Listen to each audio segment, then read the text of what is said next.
আসসালামু আলাইকুম, সবাই নিশ্চয়ই ভালো আছেন। আরেকটা নতুন রেসিপি নিয়ে আপনাদের সামনে হাজির হলাম।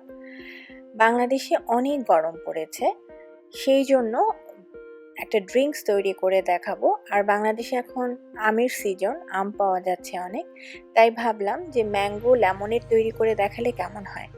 আশা করি আপনাদের কাছে ভালো লাগবে। ভালো লাগলে আমার চ্যানেলকে সাবস্ক্রাইব করবেন আর আমার রান্নার ভিডিওগুলো ফ্রেন্ডস অ্যান্ড ফ্যামিলির সাথে শেয়ার করবেন। এখানে আমি 3টা লেবু নিয়ে নিয়েছি, তার সাথে ম্যাঙ্গো পিউরি 1 কাপ, চিনি 1.5 কাপ, পুদিনা পাতা নিয়েছি আর কিছু লেমন স্লাইস করে নিয়েছি গার্নিশের জন্য। এখন আমি লেমনেডটা তৈরি করে দেখাবো। প্রথমে আমি লেবুটাকে কেটে নিয়ে লেবুর রসটাকে বের করে নিচ্ছি।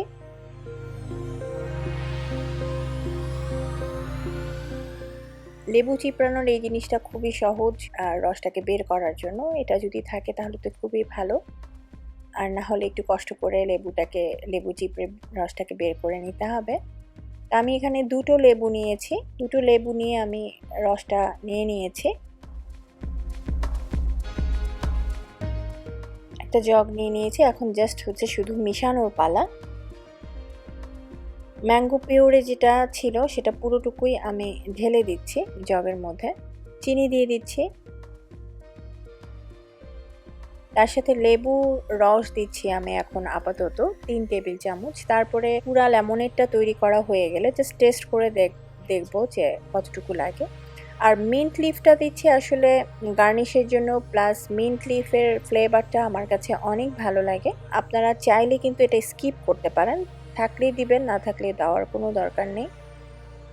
এখন পানি দিয়ে দিচ্ছি আমি 1.5 লিটার পরিমাণ। আমার এই জগটাতে 1.5 লিটার পরিমাণ পানি ধরে, আমি ওই পরিমাণে পানি দিয়ে নিচ্ছি। এখন চিনিটা গলে যাওয়া পর্যন্ত আমি নেড়ে নিচ্ছি।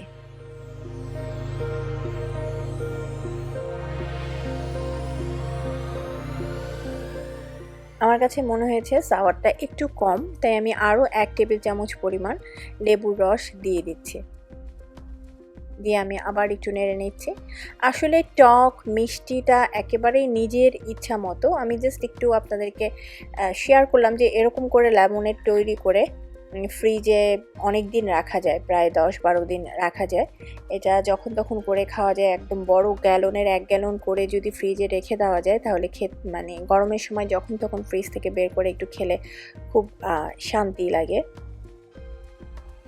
আমি কিছু বরফ কুচি গ্লাসে ঢেলে নিলাম। এটা হচ্ছে কোনো গেস্ট বা কাউকে বা আমি কিন্তু নিজেও খাবার খেতে গেলে একটু ডেকোরেশন করে বা একটু গার্নিশ করে খেতে আমার কাছে খুব ভালো লাগে। কারণ শুধু খেলেই তো হয় না, একটু গার্নিশ করে নিলে চোখের দেখাও একটা সৌন্দর্য আছে। তাই আমি চেষ্টা করেছি আপনাদের সামনে সেভাবে উপস্থাপন করার জন্য। আজকের লেমনেড তৈরি হয়ে গেল। আশা করি আপনাদের কাছে ভালো লেগেছে। ভালো লাগলে অবশ্যই কমেন্ট বক্সে কমেন্ট করে জানাবেন। তা আজকের রেসিপির আয়োজন এখানেই শেষ করছি। সবাই ভালো থাকবেন। আল্লাহ হাফেজ।